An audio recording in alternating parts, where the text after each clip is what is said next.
You're listening to WPVM LP Asheville 103.7, globally at WPVMFM.org. And this is the Home Business Success Show.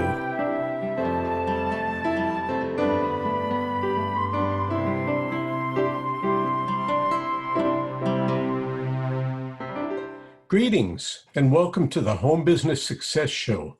I'm your host, Hank Eder, also known as Hank the PR Guy. Folks who run home businesses have some great advantages over brick and mortar businesses. They also face unique challenges. As we speak with home business entrepreneurs on the show each week, we'll gain valuable insights on how to balance business and life and to share best practices for people who run home businesses. Our first guest today, Michelle Serra, is an internationally known coach, copywriter, funnel, and email marketing strategist with $1,151,962 in sales in 2020 alone. She's helped over 900 people from all over the world productize their knowledge, expertise, and wisdom. A recent masterclass attendee said, "Michelle is the most unassuming powerhouse of marketing knowledge I've come across. There's a magic she weaves that makes your program, product, or service sell itself, and I'm in awe." With a quiet presence behind 5 well-known multi-million-dollar online coaching, marketing, and speaker training companies, Michelle is a best-kept secret for turning your home business and what you do into something highly sellable.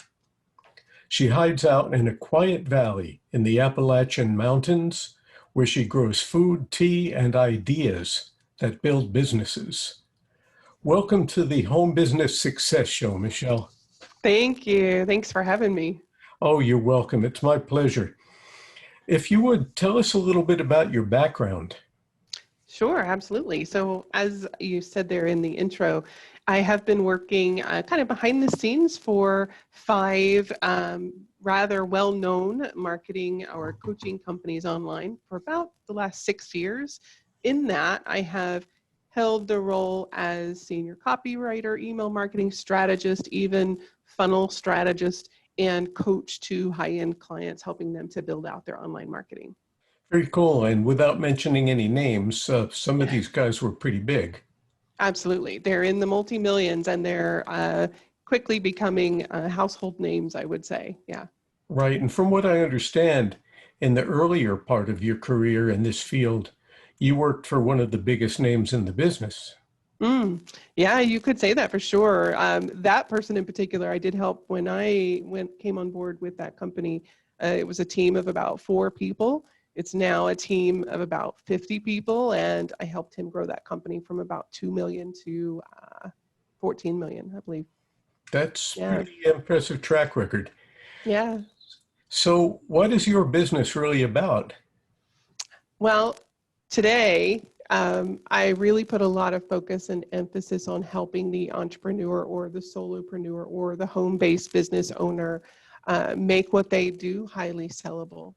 And that includes anything from copywriting or even productizing, just knowing how to turn what they do into something they can sell all the way through marketing automation. Part of what you do, I mean, there's different ways that when these businesses are productizing and becoming sellable, and when they have a really good product to sell, there's some techniques that are used to get those out there. One of them is called sales funnels. And could you tell us what is a funnel exactly? Yeah, I always like to kind of demystify the sales funnel and let people know that it's really just a series of automated steps. It's think of it as a client journey, right? So it's a series of steps that you design to essentially give people a test drive of your work. And it takes some of the work off of you because it's automated. And so some of those client getting activities that consumes all your time, you're able to put into automation with a sales funnel. Right. And some of the components of a sales funnel, because a sales funnel involves a number of different things. So if you could walk us through, Mm. uh, yeah, the Some of the components of this? steps. Yeah, exactly. Yeah. So one of the most common models for a funnel, and I'm sure many of the listeners have come across these time and time again, but it's where you opt in or you share your email address to get a free piece of information, whether that's a PDF or a video, a checklist or a quiz, and then that can go on to a paid offer, meaning a product. And in this case, I'm going to call it a product rather than a program, because it's usually something they can consume on their own time. It's self-paced and it's a low dollar. So anywhere from like $7 to say, $37. Or another step in addition to that, or straight from the free offer, it can be an opportunity to get on the phone with you to talk to you more about what you do and becoming a client. So those series of steps can all be automated so that, as I said, it takes some of those client getting activities off of your shoulders and helps to also kind of narrow down and filter out the people who are most likely to be your ideal client. Very good. So then when you're putting out your offer for a free product, be it a video, an audio, you mentioned a checklist, sometimes it could be other things. Mm-hmm. Uh, I've heard those things referred to as lead magnets. Mm-hmm.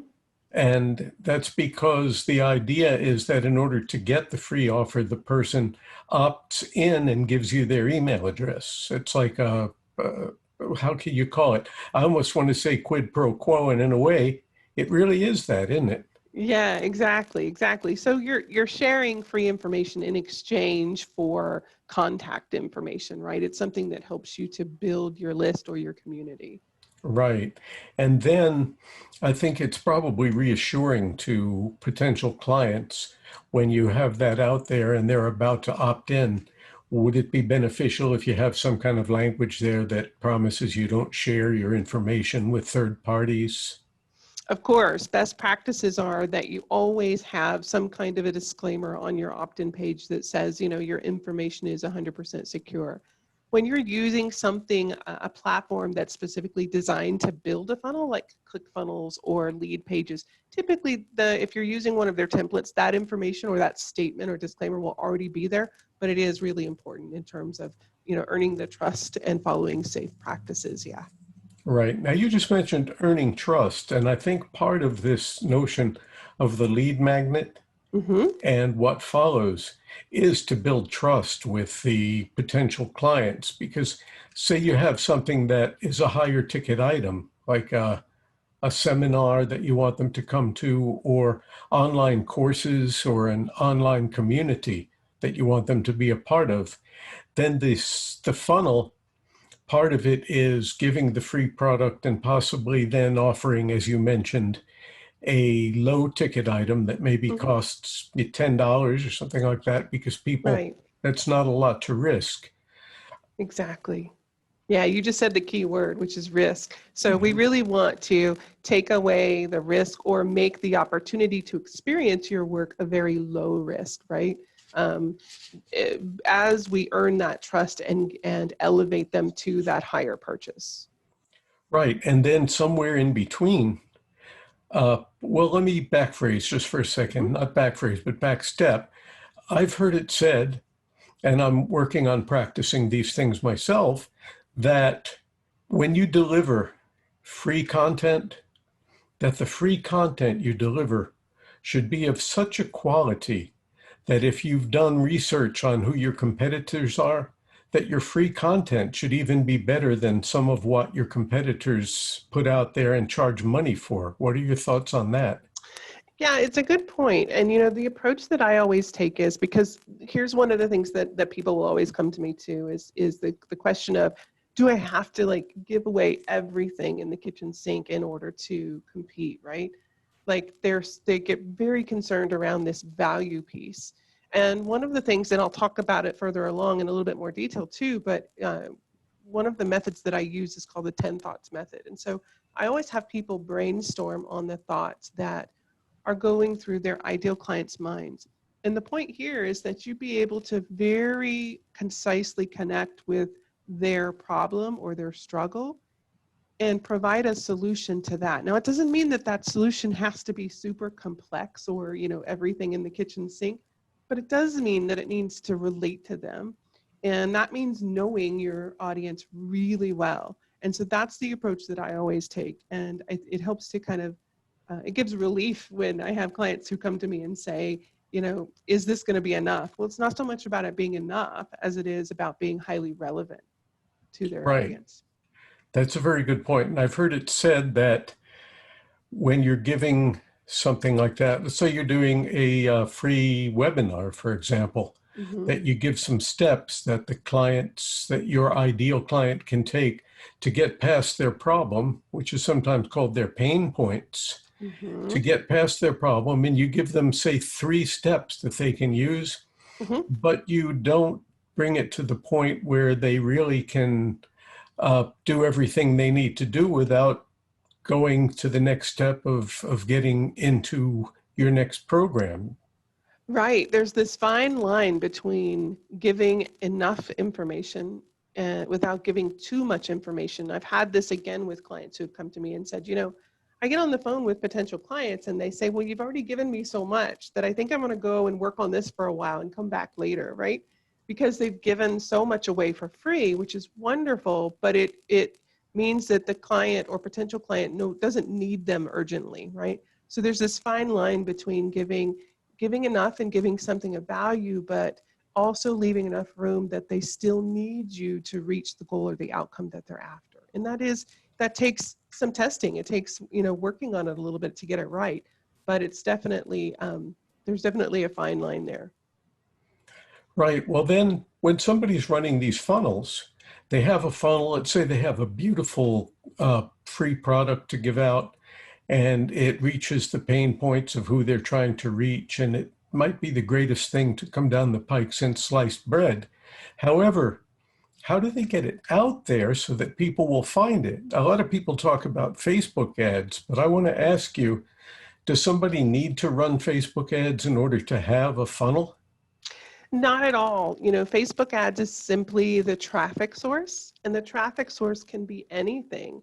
It can be paid advertisement like Facebook ads. It can be social media, but just organic traffic, meaning you're not paying for any advertising on that channel, whether it's LinkedIn or Instagram.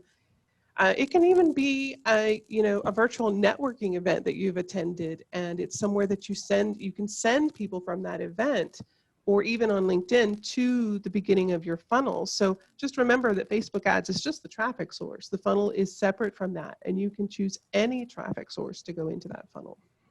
Would you say that it would probably be prudent for most folks to start with the organic sources and then start looking into the paid sources? I would. And the reason being is you kind of need to prove the concept, right? It's not only the messaging and let's say the free offer, the idea of the free offer. First, you want to make sure that people want that and need that. You want to make sure that you have your messaging right. And then you also want to prove, if you have a paid offer behind that, you want to make sure that that's working well too. And once you get the responses that you're looking for, then you can invest in the paid advertising, because you wouldn't want to lose all that money just for the sake of testing. Now, certainly I have been on the back end of that in these bigger companies where they are paying thousands upon thousands to test. And that's okay at that level if that's what you want to do. But for most people, you can just start out on social media with or with any organic traffic for that matter to test. Right. For folks who are just starting out in home businesses, Exactly. in some cases, they're people who may have lost their jobs because of the pandemic, and now they're thinking that they can move forward without actually having to be strapped to 9 to 5. So they're really looking to build Exactly. their business. And for folks like that, economizing and keeping the money where it matters the most is very important. I could see how a Exactly. multi-million-dollar company doesn't mind dropping $5,000 into testing an ad, but your home Right. business solopreneur will not This want to do that. doesn't make sense either. No, yeah. But when Facebook ads in particular begin being tested, can't they be tested for very small amounts, like $50 to see how it's going? You can, and it really comes down to the number of people that are able to see that, we'll say free offer. versus the amount of money that you spent. So you're really looking to get a good sample size of people, whether that's 50 people or 100 people. You want to get their eyes on that free offer, and that'll tell you what you need to know, whether it's converting or not, right? Whether you get, let's say that you have 100 people see your free offer and you have 45 of them opt in for it. That's a pretty good number. And that would tell me that that's a good free offer. If it's down, say 10 people, then I would say we need to make some changes and work on it. Right. And sometimes it's not the offer itself that needs to be changed, but how it's stated and how it actually reaches out and applies to the needs of your ideal audience. Yeah, I can tell you that I would say 9 times out of 10, it isn't the content, it isn't the concept of the free offer, it's the way it's positioned, it's the way it's talked about. And that's what needs to change, whether it's a headline or the copy on the page. It's really rarely do you ever have to throw away what you created and start again. Yeah. Very good. And sometimes I think it can even be the photo that you chose to run with the ad. Yeah. And I think one of the mistakes that I see folks make is that, people do like to see cute things, but on the other hand, you show a picture of something really cute, like, somebody's precious little dog, and people look at that, or somebody's child. But if it doesn't relate to what it is that your offer is about, it's kind of like a disconnect, isn't it, in the minds of the people? It can be, and you have to remember what your goal is in attracting people, right? So if you have something that's kind of cute and maybe even trendy or, funny, it might attract them for the first step, but it's rarely going to make them a buyer, right?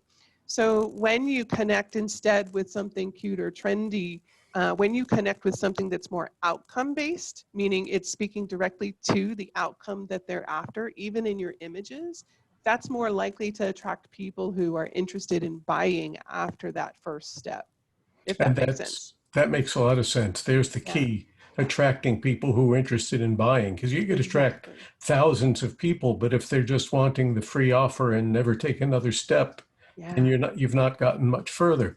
Exactly. Well, part of the funnel now is, okay, they've opted in and you start sending emails. And that's part of the thing. How do we set up these emails? And, I guess, how many emails should they be getting? These are all big questions. Yeah, they are. So with a funnel, you're always going to have a handful of emails that support the steps of each funnel. So whether it's the obvious of, sending an email to deliver the free content or sending an email to deliver access to what they've purchased, those are the commonly known emails, right? But I'll always have clients that come to me and say, I've got this funnel up and running and it's great and I'm collecting all these leads, my list is growing and I haven't emailed them a thing. What do I do? And the thing that I always recommend is at least stay in front of your audience for once a week if you can manage. I'd love to see 2 times a week, right? And you can work up from there to whatever makes sense for you as well as your audience. But that's my recommendation is once a week at a minimum, stay in front of your list. Otherwise, they kind of forget about you and your old news, and you paid for those leads. And the last thing you want is to lose them all because they got what we would say is cold, right? You didn't stay in front of them enough. And so now they're no longer really viable leads. Right. And staying in front of them, I think, is part of the process that we spoke to earlier of building trust. And I've seen that some marketers, when they send these emails, make sure that in the email, even if it's an email that's leading towards selling their product, they make sure that in the course of that email, they give something of value that the person walks away from the email feeling like, okay, maybe I won't buy it this time, but I came out of this email better than I went into the email. I know something now that I didn't know before. Do you think that's a pretty good, a good process, a good procedure? Yeah, one of the things that I will tell clients, and especially when you're just starting out, is people want to understand how best to use email. And some people will love writing and some people will hate writing, and then it becomes a nightmare for them. So I will always tell them, figure out your email personality. And there's 4 of them, and I'll tell you them really quickly. So there is one called escape, there is civic, there is utilitarian, and there's social. And each of those really quickly means escape is for someone who enjoys telling stories and inspiring. So your emails should be used to tell great stories and inspire. If you're civic, that means you help people get up on their soapbox. You stand for their beliefs, right? You support them. So use your emails accordingly, even if it's just short snippets of information. If you're utilitarian, which is like me, you like to teach people how to do things. So use your emails, just as you were saying, to teach them something. It's like a how-to, right? It can even be an email that is real short that leads to a video.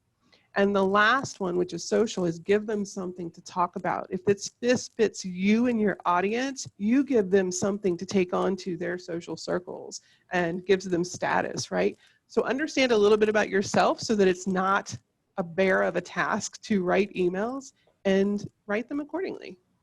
Okay, that sounds very good.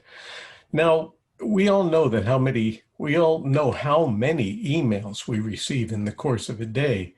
Yeah. And not everybody is as diligent about not selling their lists to others, which is why I think we end up with hundreds of emails in Oh my our goodness, boxes every day. Do you have some suggestions on how we can create emails that will stand out from the crowd? I do, and this just comes down to the subject line, and I'm going to come back to that 10 thoughts method that I mentioned earlier. So I have clients brainstorm on the thoughts going through their ideal clients' minds, and I mean very simplistic thoughts, like, if you are helping people quit smoking, it's like one of the thoughts they might have is, if I put this cigarette down, I'm going to gain 10 pounds in the next 5 minutes. So we want those very simplistic, basic human thoughts. And from that, you can create subject lines, and that really helps to grab attention, because think about it for yourself. If you see something that is mirroring a thought going through your head, it's going to grab your attention and it's going to connect. Okay, so the subject line has to grab them. Mm-hmm. And then if that grabs them, then of course the content in the email has to hold their attention. Right. I remember something for brochures. They called it the AIDA method, AIDA, attention, interest, demand, action. Yeah, so Exactly. Yeah, I was going to expand on that. So think of your subject line as its only job is to get the open, right? Is to get them to open. And one of the things we have to be cautious of today is, in that sea of emails in the inbox, is we don't want to use what's called clickbait, something that is so hyped and so unbelievable that it gets the click, but then you lose their trust right away because it isn't what they thought it was, right? So that's why I recommend using that 10 thoughts method. And then when it comes to opening the email, the next job of that copy in the email itself is to get the action. So whether it's to click and go watch a video, or click and schedule a call with you, or click to go look at a sales page, right? Whatever that action is, or just consuming the content, that's the job of that email body. So again, know what the goal of the email is, or the series of emails, before you go writing them. Right. And if you could expand just briefly on your 10 thoughts method. Sure. So as I said a minute ago, it's just a matter of brainstorming those basic thoughts going through your audience's mind in relation to the solution you provide. So whatever their pain point is, whatever their problem or struggle is that you're providing a solution for, you want to brainstorm on what could they be thinking about that. Like, you've probably heard before, like, what keeps them awake at night, right? So brainstorm on those, and you can use those thoughts that you've kind of written out as subject lines. You can expand on them as teaching topics. There's so many different ways that you can use those, and it's a really good place to start. And is it called the 10 thoughts method because you actually look for 10 thoughts? You're going to start with at least 10 thoughts. I try to go for more, but that's my goal with clients, is to get them to create a list of at least 10. With these emails, I heard you say earlier that you'd like to see people sending out at least 2 a week. 1 to 2 a week, yes. 1 to 2 a week. Any more than that can be conceived as being a little bit pushy? It can be. That's also tends to be a little bit of a myth. It depends on how you train your list. But, the reality is most of us with home-based businesses, getting 2 emails out a week is tough. And if we can do that, we're doing really good. So it's not so much as You can send more emails, absolutely. It's a matter of what kind of content you're providing. And if you have taught your list that you provide really great content, they aren't going to mind getting more emails from you, right? It's a matter of what you're sending them. And that goes back to the trust, because if they're looking Mhm. forward to what you're sending them, they're not going to mind if they get more of them. But if it's just annoying, buy this, pretty soon they won't even be on your list anymore. Exactly. Yeah. Exactly. How do we generate revenue from emails? So coming back to that idea of remember and be clear on what your goal of the emails is before you write them and before you send them. If you are wanting to, get people to go to a sales page, whether you're selling a product, program, or service, or maybe it's to get on a phone call with you, you can also create smaller products that you promote only by email. So remember that 10 thoughts again? We can create products from those 10 thoughts, little products. Again, going back to like the funnel idea where they're only $7, $10, $20. You can promote those from time to time. We're not going to promote those every day necessarily, but you can promote those by email only so that your list knows, because they're a part of your community, they're getting these offers, and that's the only way they're getting those offers, right? That the public doesn't get them. You can monetize that way as well. So there's lots of different ways, whether it's direct offer in the email or it's a series of steps to have a conversation with you about a larger program, product, or service. I see. And then when you sell those small products, I want to talk about just for a minute of something that caught my attention. There was a guy in the UK who went from homelessness, to supposedly from rags to riches. And he had some kind of a a low value offer, Mm-hmm. or a small value offer. It was $7. So I figure, what's to lose from that? And I bought it. But not only was it useless as far as terms of information, it was so full of typos and misconceptions that I just decided this was horrible. I'm never going to buy anything from this person. And I just blocked any further emails coming from him. So we have to really be aware of what our reputation is. Exactly. Yeah, don't just throw anything out there because there's enough of that. Make sure it's good quality, make sure it's addressing a need, right? And like I said, it doesn't have to be this hugely complex piece of content or everything in the kitchen sink. It can be very simple as long as it's addressing a need and helping solve a problem. Okay, are there some tools that help us keep track of our email lists and send messages? Absolutely. So there are different email marketing platforms. Many of them you've probably heard of, like MailChimp or ActiveCampaign, Aweber. ActiveCampaign in particular is really good for people who are more visual because it allows you to essentially, kind of like a flow chart, design an email campaign and all the logic that goes with it if you're that kind of person who really enjoys that. Whereas Aweber and MailChimp are a little bit more simple and straightforward. You basically, write your emails and schedule them to send. There's another tool that I use all the time, though, in relation to writing, which is the Hemingway app, and it's free. You can go straight to it in your browser, and it allows you to write directly there in your browser, and it will show you anything that is too complex or too hard to read. And the more simplistic that you can write, the more clearly and concisely, the more it's going to convert. And so I'll use that in writing emails all the time, and it's a great free tool. And that's called the Hemingway app. Yes. Okay. Uh, we're getting to that time that we're getting a little short on time. So Okay. if you could tell new home business owners one thing about funnels or about anything at all, what is it that you would want to tell them?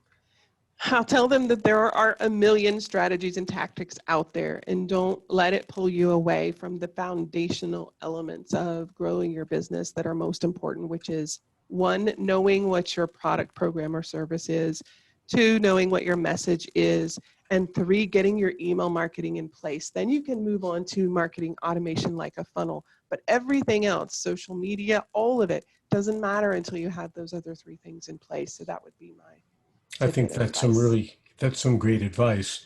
Would you please tell our listeners how they can get in touch with you? Sure. The 2 easiest ways are email. So just send me an email at michelle@michellesarah.com. And that's SERA. or reach out to me on LinkedIn, which is your typical LinkedIn URL with Michelle Sarah on the end. Very good. Well, thank you very much for being here with us today and Thanks for sharing having these me. insights. Oh, you're welcome. Yeah. Just a reminder, you're listening to WPVM LP Asheville 103.7, globally at WPVMFM.org, and you're tuned in to the Home Business Success Show. I'm your host, Hank Eater. Our second guest is Paula Easton. Paula Easton is the creative force behind P.J. Easton and Associates. She has been creating graphics since 1970 and website designs since 1991. She moved to Asheville in 2010 and has many customers in California as well as North Carolina. She has an extensive background in graphics design with expertise in HTML, programming, XHTML, CSS, JavaScript, PHP, Photoshop, Illustrator, Multimedia, and WordPress. Those are a lot of things. Paula's philosophy is that a customer's first impression of a company is critical. In many cases, their website is the customer's initial introduction to the company. Therefore, it is important to her to get to know the company, their philosophy, and their customer base in order to design a website that captures the imagination and passion of each company. Her customer must be happy and not settle. This is extremely important. Welcome to the Home Business Success Show, Paula. Thank you for having me. Oh, you're welcome. It's my pleasure. If you would you tell us a little about your background? Well, okay. First, I went to college. I took graphic design classes. And then I worked for several advertising agencies. And that was fun. And it wasn't back when we did it on a computer either. We hand drew stuff. And I really loved that. But then I went back to college. I was working at Hughes Aircraft. I got laid off. And I went back to college and I got a degree in computer science. And I got straight A's in that. And I got rehired back at Raytheon, and who bought Hughes, and I got hired as a software engineer. And while I was there, I taught myself HTML programming, the code for making websites, and this was before WordPress. And so I was making websites. I actually taught HTML programming language at the Raytheon Learning Institute. I got on the corporate web team. And then I did start my own business part-time while I was there in 1991. And when I went full-time in 2008, I went full-time and I taught myself WordPress then. Right, because back in those days, I recall that before there was WordPress, you had to know those things that you learned. You had to be a programmer to be able to put websites together. Yeah, well, they have, like Dreamweaver and stuff. They have programs that do it yourself. But you still have to know the code to manipulate it because it wouldn't always do what you wanted it to do. So you have to fix that. Isn't that true of even WordPress? There's times that you think WordPress is going to do what you want it to do, but it doesn't. So you have to know some things about coding in order to make it work sometimes. Yeah, you do. You have to know CSS to go in there and put some code in to change it a little, because WordPress is all about the template and how you do that. Well, let's talk a little bit about your business. What types of services do you offer to clients? Well, I have a graphic and website design and build. And graphics are like logos, business card, brochures, flyers, basically anything in print. And I feel that the identity of the client or the business should be the same. It should be all look the same. And my motto is, if my customer is not happy, I'm going to keep working till I feel they're happy. I want to feel that here in my heart. And a lot of webmasters are people, graphic artists will just quit and not, give them any more until they pay more money. I can't do that. I just can't. I go that extra mile for them. And then with the same with website design, I get to know their business. I have to sit down, talk to them about their business. What do you do? They have to tell me everything so I understand it, because then I can set up and design a website that it reflects their business. And I can redesign a website. I can update a website on any platform. It doesn't have to be WordPress, although I feel like WordPress is the best for search engine optimization. Most of my clients have WordPress, and I also update, see, I said that, huh? Some customers they're not very computer literate, so I update for them anytime they want. I just don't drop them and say, here's your website. And some people want to update it themselves, and I give them a little training tutorial so they can do that. That's basically what I do. Well, you mentioned the graphics design part, like logos and business cards and things. That's all part of what is on a larger scale called branding. It's not the whole thing. Yeah. Yeah, it is branding and it's identity. It's like you look at a business card and you don't even need to read it. You know that that's them. And that business card matches their website. It matches everything in print. So it's their identity. So they get known by that. They get known by that. And the simpler, the better. Right. I like how when I've run into you in functions, you always say, my card is the one with the whirlpool, the swirling, what is it that? A purple spiral. Yeah, the purple spiral. It's purple spiral. There's the purple spiral. You see that purple spiral? You're seeing Paula J. Easton. People have told me about this card. They keep this card and they called me years later and say, I got your card, I want a website. It just attracts people, and I will never change that. That's good, because that is part of your brand. It is. What types of businesses have you done work for? Okay, I've done work for like large corporations with like multiple companies in it, and they wanted all their companies to have the same look and feel as the corporation. That was a big task. It was very fun.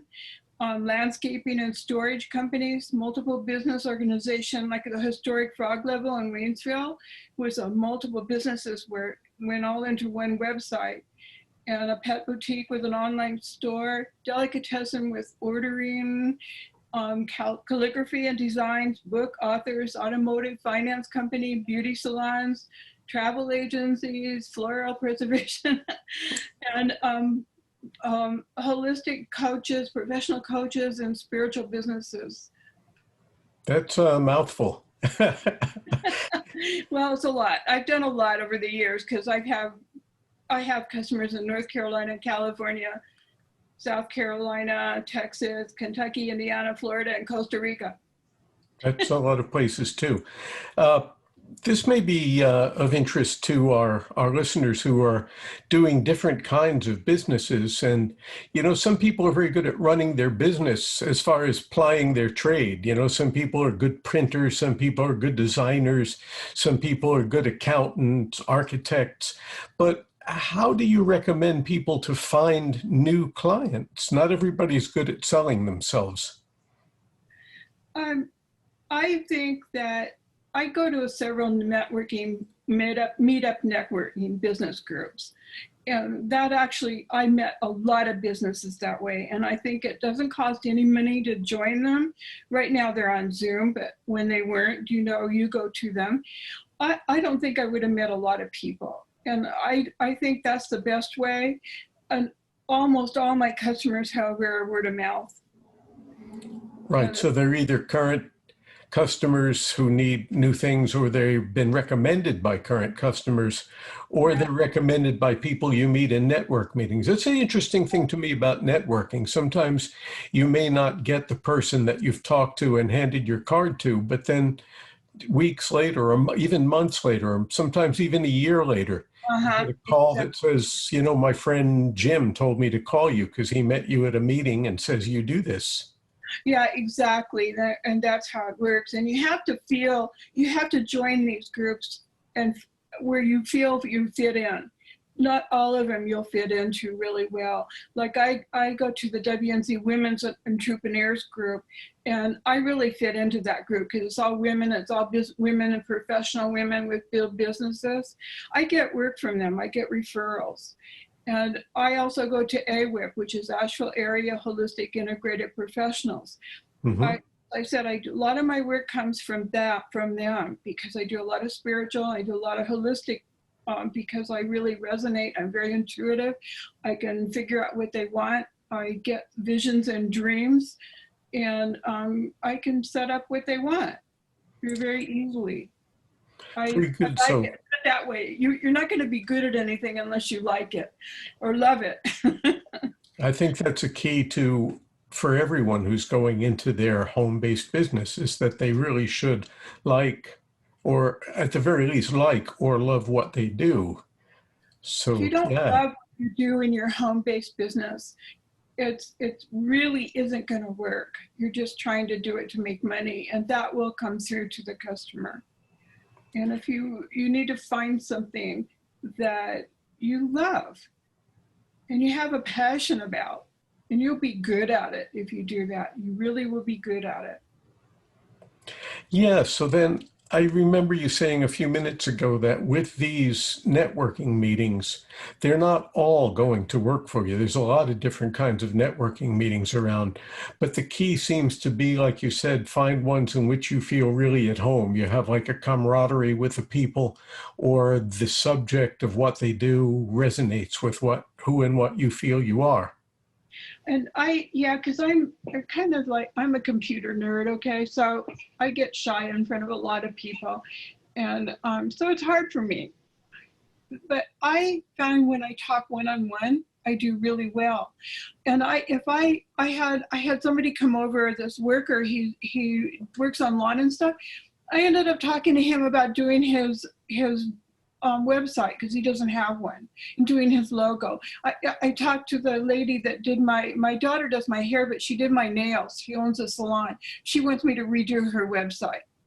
So it's like, you just start talking to people, you get interested in them and what they do, and you find out if they have a little problem with their logo, they have a little problem with their website, or they don't like it, or they're not happy, and that's your in.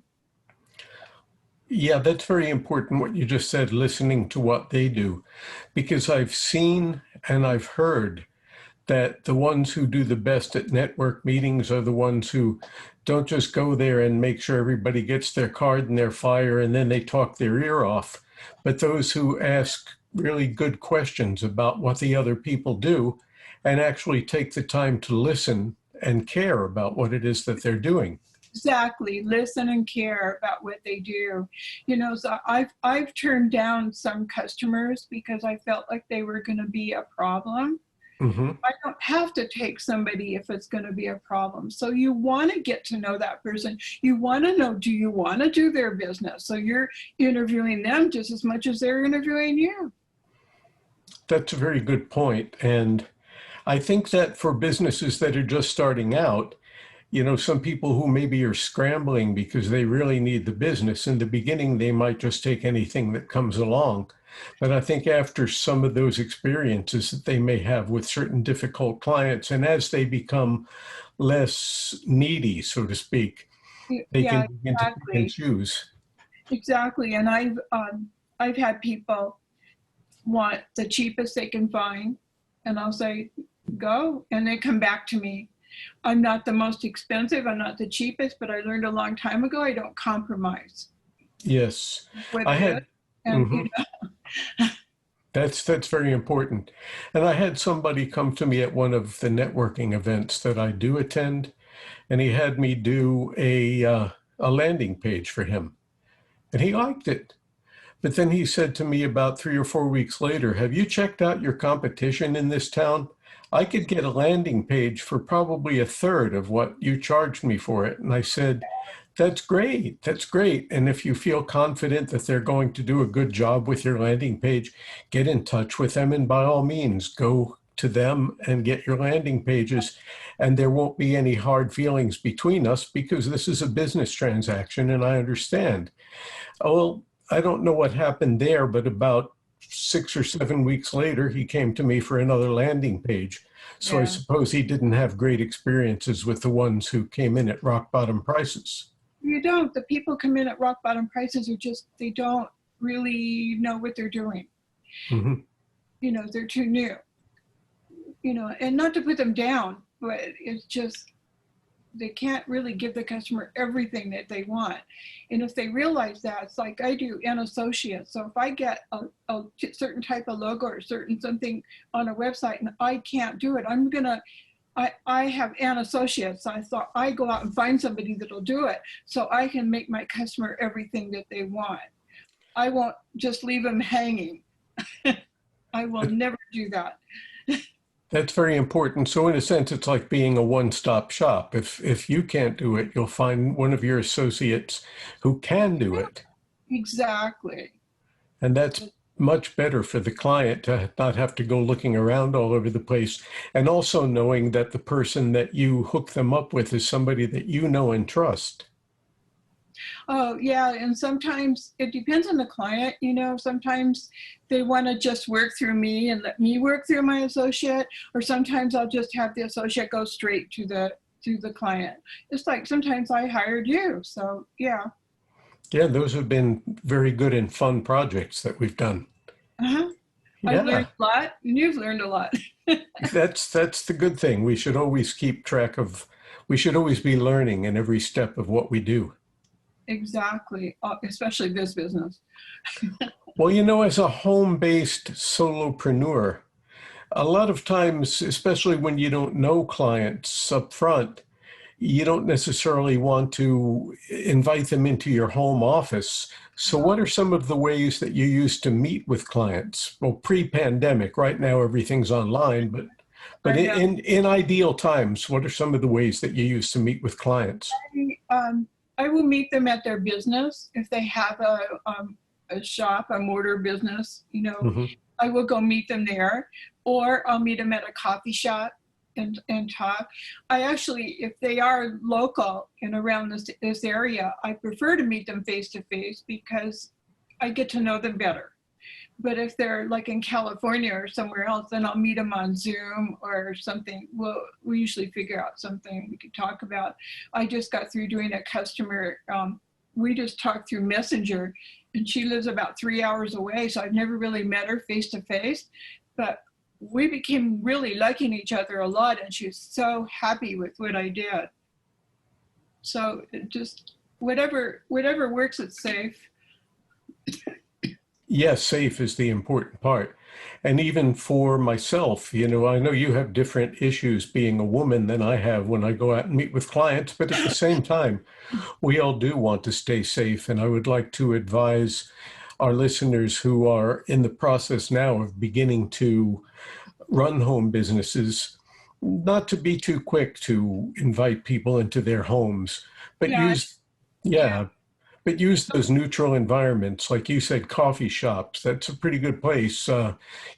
Restaurants that are a good place to meet too. I do that when it's, if they have their own business, the first time I'll meet them in their own business so I could get to look to see what their business is about.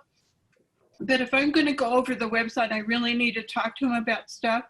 I like to meet outside their business because they get interrupted way too much in a business. Yes. It's really, really hard. So, but the first time, you know, I do, but I hardly ever I only invite people over when I really know them. That's words of wisdom.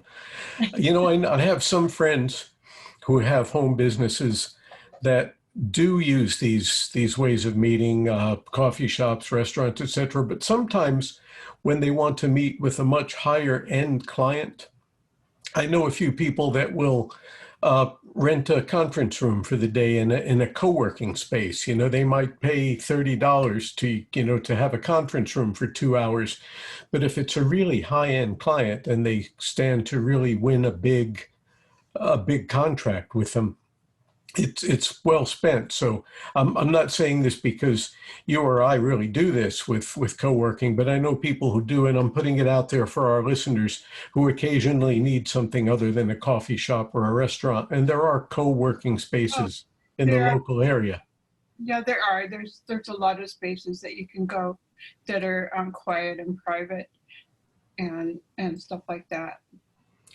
Uh, I'd like to ask you, do you use any apps particularly to keep track of your appointments? I have iCalendar because I'm on a Mac, so I put all my appointments in there, and it's color coded. So all my business appointments are in green. So it all goes in there right away because that's my brain. That makes sense.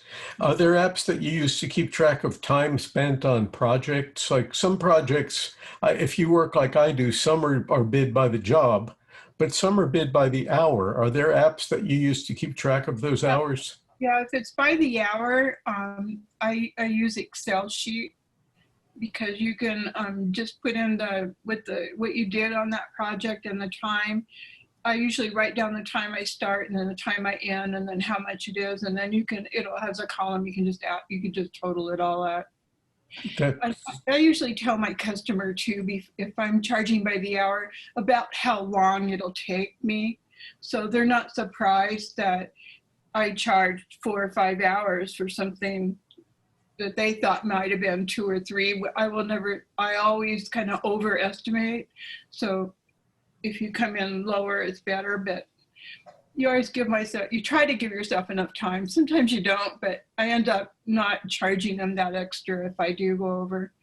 mhm. And then some clients, if you estimated that something was going to take 5 hours, and then you find out it's really going to take 6 or 7, some clients are pretty reasonable if you get in touch with them and say, I really miscalculated this. And I guess you'd know intuitively with each client whether you should or you shouldn't. Right. It all depends.